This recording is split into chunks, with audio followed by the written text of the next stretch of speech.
Shalom Bapak Ibu Saudara. Mari bersama kita membuka satu bagian firman Tuhan yang akan kita renungkan bersama pagi hari ini dari Filipi 2 ayat 12 sampai 18. Filipi 2 ayat 12 sampai 18. Minta tolong slide-nya ditampilkan ya. Filipi 2 ayat 12 sampai 18. Jika sudah menemukan, kita akan membacanya silih berganti. Saya ayat 12, Bapak Ibu Saudara ayat 13, demikian seterusnya hingga ayat yang ke-18. Filipi 2 ayat 12 sampai 18, demikianlah firman Tuhan. Hai saudara-saudaraku yang kekasih, kamu senantiasa taat, karena itu tetaplah kerjakan keselamatanmu dengan takut dan gentar. Bukan saja seperti waktu aku masih hadir, tetapi terlebih pula sekarang waktu aku tidak hadir.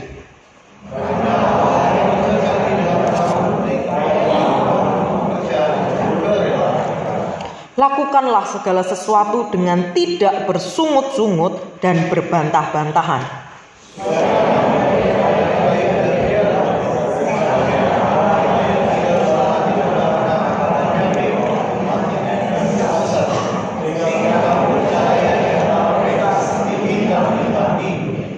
Sambil berpegang pada firman kehidupan, agar aku dapat bermegah pada hari Kristus, bahwa aku tidak percuma berlomba dan tidak percuma bersusah-susah.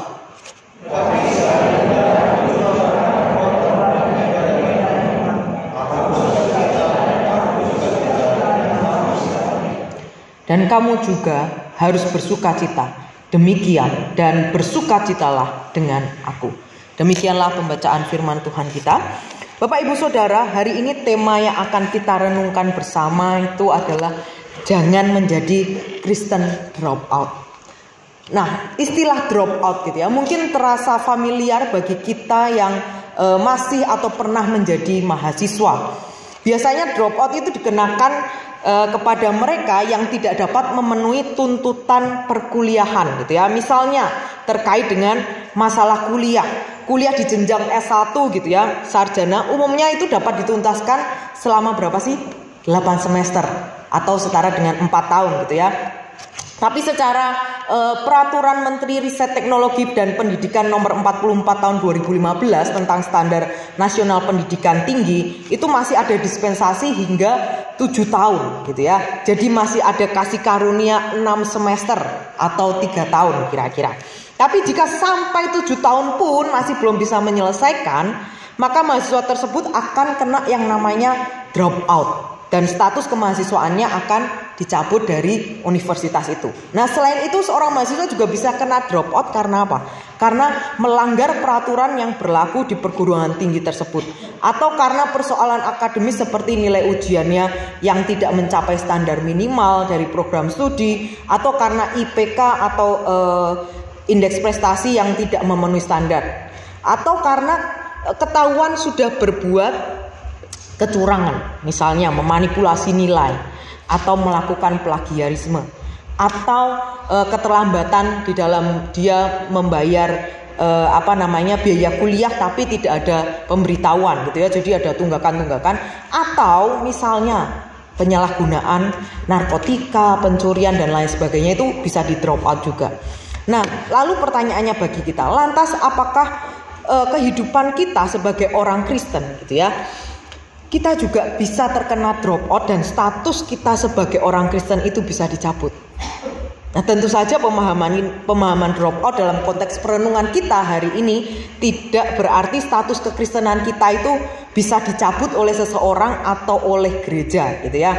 Nah, Kristen drop out yang dimaksudkan dalam konteks perenungan kita hari ini adalah orang-orang Kristen yang mudah ngambek dan kemudian memilih untuk meninggalkan Tuhan karena pergumulan, kesulitan atau penderitaan tertentu yang dialaminya. Nah, ciri-ciri orang-orang Kristen drop out ini adalah ketika sedang mengalami pencapaian yang sudah didambakan gitu ya, yang selama ini diangan-angankan, yang menyenangkan hatinya, dia akan dengan cepat langsung mengatakan, ini karena aku hebat. Mengklaim bahwa ini karena kerja kerasku yang luar biasa.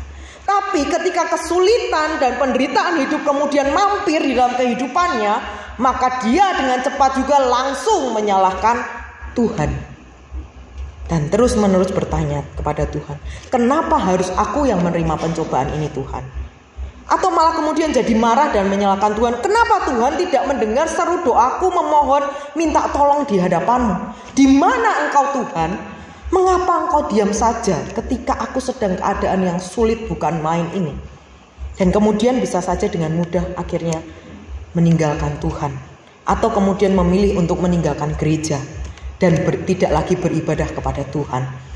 Nah, kalau bicara soal protes gitu ya, komplain, marah, menggerutu, ngambek sama Tuhan, pertanyaannya, adakah di antara kita yang tidak pernah protes, tidak pernah komplain, tidak pernah marah, tidak pernah ngambek, gak pernah jengkel sama Tuhan? Dan kemudian karena marah dan akhirnya nggak mau lagi berdoa, nggak mau lagi saat teduh, udah nggak usah gereja-gerejaan. Dalam kurun waktu tertentu nggak mau ke gereja, atau kemudian kita jadi mempertanyakan Tuhan, di mana Tuhan, di mana keadilan Tuhan, yang katanya Tuhan selalu menyertai, mana nggak kelihatan. Ada beberapa tahun lalu ada satu masa juga saya mengalami masa dimana saya itu menggerutu sama Tuhan, saya marah sama Tuhan gitu ya. Saya akhirnya memilih untuk tidak mau berdoa, nggak usah doa-doaan. Ini posisinya saya sudah lulus studi hamba Tuhan gitu ya. Bayangkan seorang hamba Tuhan aja bisa kayak gitu kan, karena memang masih manusia gitu. Saya nggak mau karena apa? Karena saya tahu kalau saya berdoa pasti jawaban Tuhan tuh ini yang saya tidak mau lakukan gitu. Misalnya Tuhan suruh berangkat ke A, tapi saya tidak mau, saya maunya ke B, makanya saya nggak mau berdoa gitu. Karena sudah tahu kalau saya berdoa pasti jawabannya tuh itu. Lagi jengkel sama orang, jawabannya apa? Suruh ngampuni kan? Saya tidak mau gitu. Akhirnya saya memilih untuk ngambek dan tidak mau berdoa, tidak mau baca firman. Tapi namanya lubuk hati, suara hati kita yang kita sudah biasa memang terus menjaga relasi kita dengan Tuhan, itu tidak bisa bohong. Terus ada yang menggelitik, terus ada yang mengingatkan. Gak boleh seperti itu, karena tindakan itu jelas-jelas tindakan yang tidak benar. Akhirnya saya juga menyerah gitu ya, dan saya datang ke hadapan Tuhan lagi, saya minta ampun di hadapan Tuhan, dan saya berdoa dan saya bilang, ya sudah Tuhan, saya akan jalan ke sana sesuai yang Tuhan mau gitu. Nah Bapak Ibu Saudara, ketika kita diperhadapkan dengan kemelut kehidupan kita yang silih berganti hari demi hari, nyatanya yang namanya protes, ngamuk, kecewa, menggerutu dan kawan-kawannya itu menjadi sesuatu yang tidak bisa kita hindari. Tidak ada satupun di antara kita yang kebal dengan hal ini. Tidak ada satupun di antara kita yang imun dengan yang namanya kita tidak mungkin protes. Yang ada kita pasti mungkin saja protes. Nah misalnya ketika kita kehilangan pekerjaan, atau kita sedang bergumul dengan pekerjaan kita saat ini gitu ya, kita berharap Tuhan akan membukakan jalan dan memberikan sebuah pekerjaan yang lebih baik. Tapi hingga sekarang nyatanya masih aja belum ada pekerjaan yang sesuai yang kita harapkan. Atau misalnya anak-anak muda gitu ya, Tuhan izinkan mengalami yang namanya patah hati, sakit hati karena ditinggal si pacar, karena dia memilih untuk mencari yang lain yang menurutnya lebih oke. Padahal kita sudah buat doa dalam doa kita terus bahwa Tuhan ini kayaknya jodoh yang dari Tuhan gitu ya. Atau misalkan Tuhan izinkan pasangan hidup kita mengalami sakit, tentu kita berharap apa? Tuhan sembuhkan dengan caramu yang ajaib. Tapi nyatanya jawaban Tuhan tidak seperti yang kita harapkan. Setelah sekian waktu sakit ternyata pasangan kita pun tak kunjung-kunjung sembuh. Bagaimana respon kita ketika kita diperhadapkan dengan pergumulan semacam ini? Sebagian dari kita mungkin marah, atau kita ngambek, atau kita komplain dan terus bertanya kenapa dan kenapa dan kenapa dan kenapa Tuhan seperti ini. Respon seperti ini wajar Bapak Ibu Saudara. Akan tetapi menjadi tidak wajar jika kita terus berlarut-larut dengan kemarahan kita, terus kita protes dengan Tuhan. Dan selain itu juga tidak wajar jika sedikit-sedikit kita langsung protes atau ngambek sama Tuhan. Seperti anak kecil yang kalau nggak dituruti kemauannya itu langsung marah-marah ke orang tuanya. Bukankah kita sering gitu ya kalau jalan-jalan ke mall, lihat anak-anak itu sampai nangis Kalau bahasa Jawa tuh beker-beker gitu ya, nangisnya luar biasa, meronta-ronta sampai di lantai gitu. Itu karena apa? Karena dia ingin sesuatu dan orang tuanya tidak memberikan. Ya jangan sampai kita ngambek-ngambek nggak jelas. Atau bahasa sekarang itu tantrum gitu ya, tantrum sama Tuhan. Padahal kita pun nggak mau atau kita belum melakukan apa-apa yang sesungguhnya menjadi tanggung jawab kita.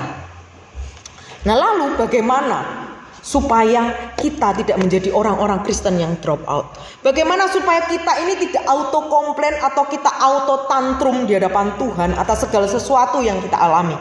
Bagaimana caranya supaya kita menjadi orang-orang Kristen yang taat dan setia sampai akhir hidup kita? Nah, mari kita belajar dari nasihat Rasul Paulus kepada jemaat di Filipi yang diberikan dalam bentuk surat yang unik. Kenapa unik? Karena surat Filipi ini nada bahasanya itu nada bahasa yang penuh kasih sayang, yang hangat dan isinya juga penghargaan atau pujian Paulus kepada jemaat di Filipi yang terus setia mendukung pelayanannya selama ini. Nah, jika kita perhatikan baik-baik gitu ya, surat Paulus yang lainnya, maka kita akan menemukan bahwa surat yang lainnya itu ditulis untuk memberikan jawaban atas berbagai persoalan atau pertentangan yang sedang terjadi di jemaat Tuhan. Tetapi surat Filipi ini tidak demikian. Memang di Filipi tetap ada yang namanya masalah yang terjadi di antara jemaat. Yaitu misalnya mereka itu mengalami keputusasaan karena mereka melihat kok Paulus ini yang selama ini mengajarkan kami ini kok terus dihukum di penjara sampai kapan gitu. Gak tahu. Ada juga benih-benih perpecahan di dalam jemaat Filipi yang terjadi di antara dua orang wanita. Memang tidak disebutkan wanita itu siapa. Selain itu mereka juga mengalami ancaman akan adanya ajaran sesat. Namun permasalahan-permasalahan ini bukanlah masalah yang besar dan serius. Itu sebabnya fokus dari surat Filipi ini lebih kepada nasihat supaya jemaat Filipi ini terus memusatkan perhatian mereka pada Kristus Yesus sebagai tujuan hidup dan pengharapan mereka orang percaya akan hidup yang kekal. Nah, fokus ini juga terlihat dalam nats yang sudah kita baca bersama tadi, di mana Paulus memberikan nasihat kepada jemaat di Filipi secara komunal. Jadi secara keseluruhan gitu ya, bukan cuma secara individu per individu, tapi ini untuk komunalnya jemaat Filipi. Sebagai satu komunitas orang percaya agar mereka ini yang telah memperoleh keselamatan itu terus taat sampai akhir hidup mereka. Dengan cara apa? Dengan terus mengerjakan keselamatan sebagaimana yang tercantum dengan jelas di ayat 12-13. Saya bacakan sekali lagi. Hai saudara-saudaraku yang kekasih, kamu senantiasa taat. Karena itu tetaplah kerjakan keselamatanmu dengan takut dan gentar. Bukan saja seperti waktu aku masih hadir, tetapi terlebih pula sekarang waktu aku tidak hadir. Karena Allah lah yang mengerjakan di dalam kamu, baik kemauan maupun pekerjaan menurut kerelaannya. Nah, kedua ayat ini tidak boleh kita pisahkan. Karena memang merupakan satu kalimat yang cukup panjang, padat, dan saling terkait satu dengan yang lainnya. Kalau kita baca secara terpisah atau hanya berhenti di ayat 12 tanpa melanjutkan ke ayat 13, maka kita bisa salah paham dan akhirnya kita bisa menganggap bahwa wah, Paulus ini nggak konsisten dalam pengajarannya terkait keselamatan. Di bagian lain Paulus menuliskan bahwa keselamatan itu adalah anugerah dan bukan hasil usaha manusia. Misal yang tercantum di dalam Efesus 2 ayat 8 sampai 9. Di sana dikatakan, sebab karena kasih karunia kamu diselamatkan oleh iman. Itu bukan hasil usahamu, tetapi pemberian Allah. Itu bukan hasil pekerjaanmu. Jangan ada orang yang memegahkan diri. Tapi kenapa sekarang Paulus mengatakan kita harus mengerjakan keselamatan kita? Apakah itu artinya kita diselamatkan karena perbuatan yang kita lakukan? Tentu tidak. Paulus tetap konsisten dengan pengajarannya bahwa keselamatan itu merupakan anugerah Allah. Setiap kita diselamatkan murni karena anugerah Tuhan, bukan karena usaha atau perbuatan baik yang kita lakukan. Mengerjakan keselamatan dalam konteks Filipi 2 ini pun tidak berarti bahwa keselamatan merupakan usaha kita manusia. Di ayat 12 ini Paulus juga tidak sedang bermaksud mengatakan bahwa keselamatan itu berarti usaha manusia bersama dengan Tuhan. Tidak seperti itu juga. Bukan juga karena jemaat Filipi ini belum selamat atau tidak yakin dengan keselamatan mereka, sehingga mereka harus mengerjakan keselamatan mereka.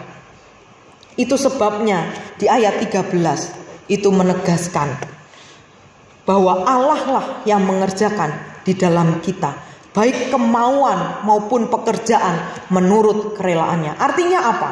Jika kita bisa taat sampai saat ini, jika kita bisa terus mengikut Tuhan dengan setia sampai saat ini, itu karena Allah yang menggerakkan kita, Allah yang mendorong kita, Allah yang bekerja di dalam hati kita, membuat kita memiliki keinginan untuk terus setia kepada Tuhan, dan juga Tuhan juga yang memampukan kita untuk melakukannya. Jadi bukan karena kehebatan kita. Sebagai orang percaya, Allah lah yang menguasai kehendak maupun tindakan kita, sehingga kita bisa terus taat dengan takut dan gentar. Nah, ketika jemaat Filipi ini dinasehati untuk selalu taat dengan takut dan gentar, bukan berarti taat karena takut bakal nanti kalau nggak taat kena hukuman. Jika nggak melakukan, nanti nggak dapat berkat gitu ya. Ini bukan karena keterpaksaan. Taat yang dimaksudkan oleh Paulus adalah taat dengan sikap hormat di hadapan Tuhan. Hormat kepada Allah sang sumber kehidupan. Bukan dengan ketakutan, tetapi dengan keseriusan dan kesungguhan dalam ketaatan itu. Yaitu dengan menyadari siapa Allah dan siapa kita. Dia adalah pencipta dan penebus kita yang layak menerima ketaatan kita, umat tebusannya. Selain takut dan gentar, yang Paulus juga tekankan adalah ketaatan yang konsisten. Paulus mengakui bahwa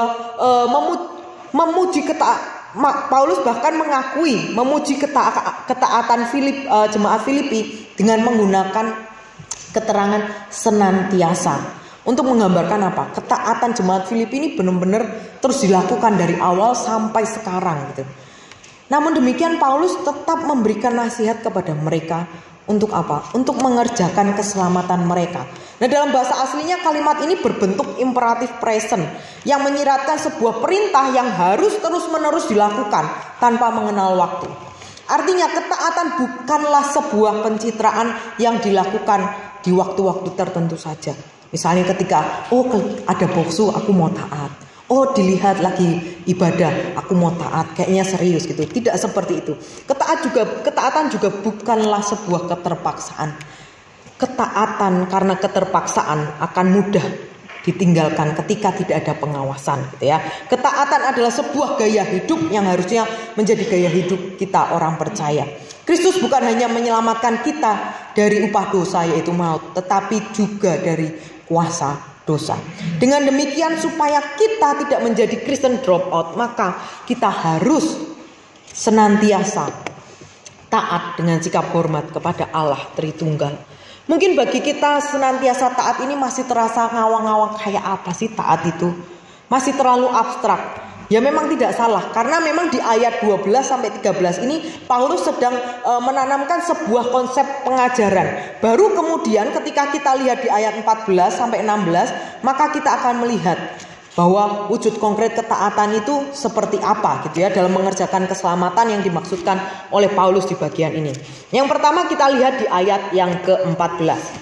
Paulus menasihatkan agar jemaat Filipi ini melakukan segala sesuatu dengan tidak bersungut-sungut dan berbantah-bantah. Ayat 14 kan dikatakan, lakukanlah segala sesuatu dengan tidak bersungut-sungut dan berbantah-bantah. Nah, segala sesuatu yang dimaksud di bagian ini berarti seluruh aspek kehidupan kita. Artinya apapun yang kita lakukan, baik itu di rumah, di sekolah, di keluarga kita, di kampus, di tempat kerja, di gereja, di lingkungan sekitar kita, atau dimanapun kita berada, itu harus kita lakukan dengan tidak bersungut-sungut dan berbantah-bantahan. Kalau anak kecil seperti Ethan, ini fotonya Ethan gitu ya, mencucu gitu ya, kalau bahasa Jawa kan mencucu. Lucu enggak? Lucu gitu ya. Minggu lalu jemaat itu beberapa baru lihat Ethan bisa seperti ini, ketawa-ketawa gitu. Tapi bayangkan kalau kita sudah gede besar seperti ini, kita seperti ini terus tiap hari, kira-kira lucu enggak gitu? Ngeselin gitu kan ya, pingin dikaretin itu mulutnya kan gitu. Nah, jika kita lihat kembali ke Alkitab kita, khususnya di Perjanjian Lama, maka kita akan melihat gitu ya, bagaimana bangsa Israel itu juga begitu seringnya bersungut-sungut dan berbantah-bantah karena situasi dan kondisi yang mereka alami. Nah, kalau kita mau tahu contoh real Christian dropout, ya tidak ada yang lain, ya bangsa Israel itu. Susah sedikit menggerutu sama Tuhan. Nah, mari kita lihat bersama-sama sebentar gitu ya. Di Keluaran pasal 15, Keluaran 15 ayat 24. Keluaran 15 ayat 24. Ini ketika mereka tiba di Mara dan Elim, gitu ya.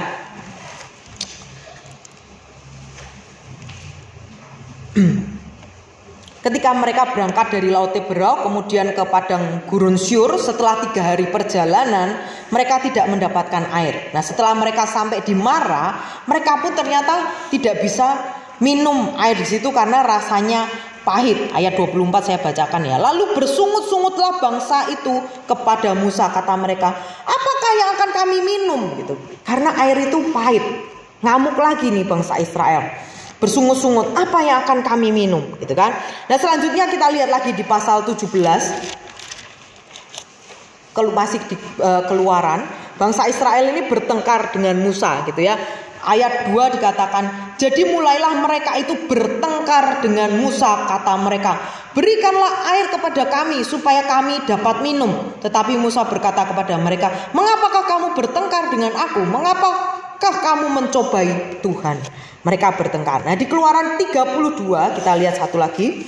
Kita juga melihat bagaimana bangsa Israel ini mudah sekali berpaling dari Tuhan karena Musa tidak kunjung turun dari gunung gitu ya. Bukan karena naik gunung seperti zaman sekarang, tetapi pada saat itu kan Musa memang sedang bertemu dengan Tuhan untuk diberikan perintah Tuhan gitu kan. Di ayat 32 pasal 1 saya bacakan. Ketika bangsa itu melihat bahwa Musa mengundur-mundurkan turun dari gunung itu, maka berkumpullah mereka mengerumuni Harun dan berkata kepadanya, mari buatlah untuk kami Allah yang akan berjalan di depan kami. Sebab Musa ini orang yang telah memimpin kami keluar dari tanah Mesir. Kami tidak tahu apa yang telah terjadi dengan dia. Karena Musanya nggak turun-turun, jadi bangsa Israel ini berpikir bahwa jangan-jangan Musanya mati gitu. Jadi kita harus cari Tuhan yang lain, karena Tuhan yang kita sembah ini kayaknya nggak benar nih gitu. Dan tentunya masih banyak lagi contoh bagaimana bangsa Israel yang mencerminkan Kristen dropout itu gitu ya. Bapak Ibu Saudara, sebagai bangsa Israel zaman now, nyatanya tidak seorang pun di antara kita yang imun terhadap bersungut-sungut tadi. Seperti yang kita juga sudah bahas tadi di awal gitu ya. Mungkin tanpa kita sadari, kita pun terkadang masih suka bersungut-sungut dalam menjalani hari-hari kita. Kita merasa nggak senang dengan kondisi yang kita alami. Kemudian kita jadi menggerutu dan komplain kepada Tuhan. Kita mengeluh, kenapa begini Tuhan, kenapa begitu. Atau bahkan kita sampai melontarkan komentar negatif tentang orang lain di belakang mereka. Nah, inilah yang harus kita waspadai dan kita hindari. Demikian pula dengan pertengkaran dan debat yang dapat memecah belah kita sebagai satu komunitas Tuhan.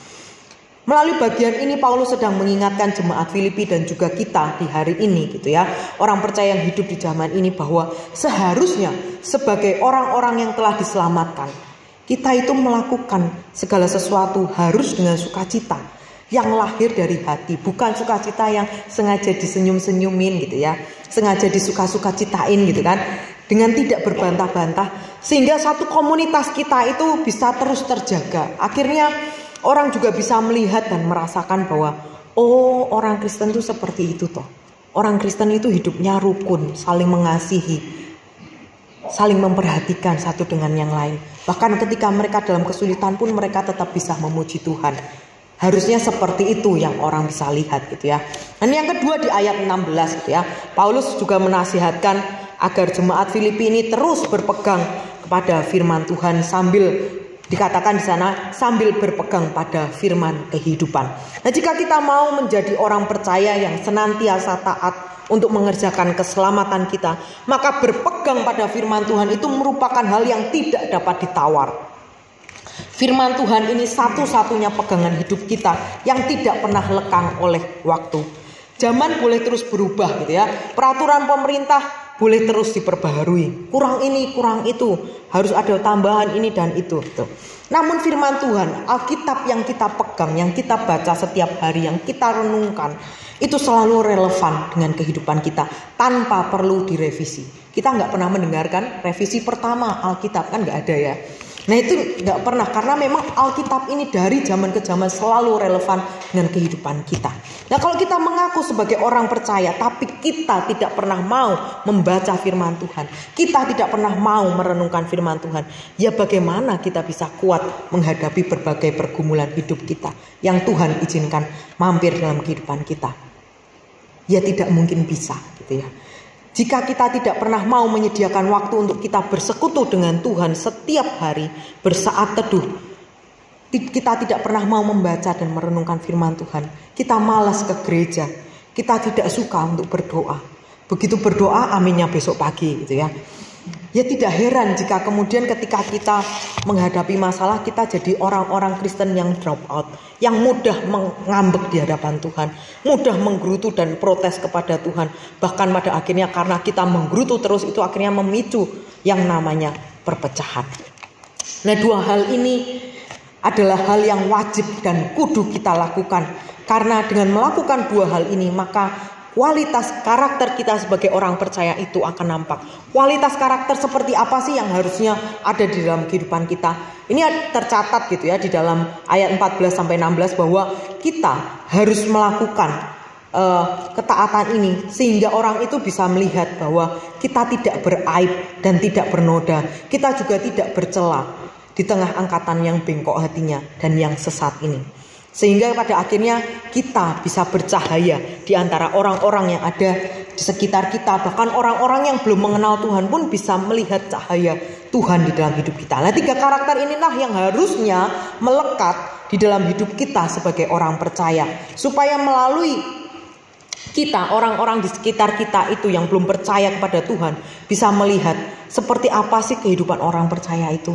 Orang Kristen itu kayak apa sih sebenarnya hidupnya? Nah itu bisa lihat, bahkan mereka juga bisa terberkati dengan kehadiran kita.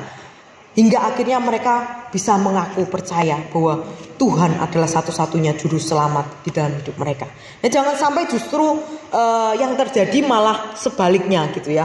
Karena tindakan kita, karena perbuatan kita, perkataan kita, orang sekitar kita justru jadi malas bergaul. Jadi resah ketika kita ada di tengah-tengah mereka. Karena kita tidak mencerminkan karakter Kristus. Nah setelah Paulus memberikan konsep dan juga instruksi praktis, Paulus kemudian menutup bagian ini dengan nasihat dan harapan secara pribadi bagi jemaat di Filipi agar dalam segala situasi mereka tetap bersukacita sama seperti dirinya yang tetap bersukacita sekalipun saat ini sedang ada di dalam kesulitan hidup atau penderitaan. Yaitu dia sedang dipenjarakan karena iman percayanya, karena dia terus memberitakan Injil Kristus. Jadi jika dirangkum secara singkat gitu ya, maka yang Paulus harapkan itu seperti ini terhadap jemaat Filipi adalah supaya mereka itu terus taat dan setia mengerjakan keselamatan mereka, sehingga dalam keadaan apapun mereka dapat bersukacita sebagaimana Paulus juga bersukacita. Bersukacita kalau dalam keadaan yang baik-baik dan sesuai dengan harapan kita itu mah gampang gitu ya. Tapi bagaimana ketika kita sedang mengalami begitu banyak tantangan? Harapan kita kayaknya tidak ada yang bisa kita checklist karena Tuhan belum jawab-jawab. Bisakah kita tetap bersukacita di dalam masa penantian jawaban Tuhan itu? Atau kita malah kemudian jadi marah kepada Tuhan dan kita jadi orang-orang Kristen yang drop out. Mari Bapak Ibu Saudara, kita senantiasa taat kepada Kristus dengan sikap hormat yang kita wujud nyatakan. Dengan cara menjalani hari-hari kita itu dengan sepenuh hati kita, tidak bersungut-sungut, tidak berbantah-bantah. Secara terus menerus kita terus pegang teguh akan firman Tuhan. Hingga akhirnya orang sekitar kita dapat melihat dan merasakan kualitas karakter anak Tuhan yang tidak bercacat, tidak bercela, tidak bernoda, serta dipenuhi dengan sukacita senantiasa. Izinkan saya menutup khotbah ini dengan satu pernyataan yang saya ambil dari komentari seri Pilar yang ditulis oleh G. Walter Hansen gitu ya. Mengatakan seperti ini. Ketika jalan ketaatan kepada Kristus itu menjadi terjal dan berbahaya, Orang-orang Kristen yang hanya mencari kesenangan akan mencari jalan pintas atau jalan yang lebih mudah. Orang Kristen yang bertindak sebagai seorang wisatawan religius gitu ya, yang mencari hiburan sensasional, pencerahan instan dan kegembiraan emosionalnya, akan lebih memilih untuk mencari wahana atau permainan terbaru dan mengambil jalan pintas. Jadi cari yang penuh sensasi saja, yang nikmat menurut dirinya. Namun mereka baik orang Kristen yang pleasure seeker maupun yang religious turis tidak akan ditemukan bersama para peziarah yang menempuh jalan panjang dan sulit, tapi mengikut jejak Kristus. Dia taat sampai mati, bahkan mati di kayu salib untuk Kristus gitu ya. Kita ini adalah peziarah-peziarahnya Tuhan. Perjalanan kita nggak tahu sampai kapan gitu. Dan biarlah di dalam perjalanan yang kita tidak tahu sampai kapan, yang seringkali juga Tuhan izinkan pergumulan-pergumulan itu ada, kita terus taat dan setia sampai akhir. Kita mau jadi orang-orang Kristen yang pleasure seeker, yang sekedar mencari kesenangankah? Atau kita mau jadi orang Kristen yang bertindak sebagai seorang wisatawan religius saja, yang mencari sensasi tertentu untuk memuaskan emosi kita? Atau kita sungguh-sungguh mau menjadi murid Kristus seperti seorang peziarah yang meskipun dalam perjalanan dihadang oleh berbagai kesulitan, tapi tetap setia menempuh jalan itu hingga akhir hayatnya. Mari kita kerjakan dengan sungguh-sungguh keselamatan yang telah Tuhan anugerahkan bagi kita. Mari kita menjadi orang-orang Kristen yang tahan banting, orang-orang Kristen yang tangguh, yang tetap bersukacita sekalipun harus menghadapi berbagai kesulitan hidup, dan bukannya menjadi orang-orang Kristen drop out.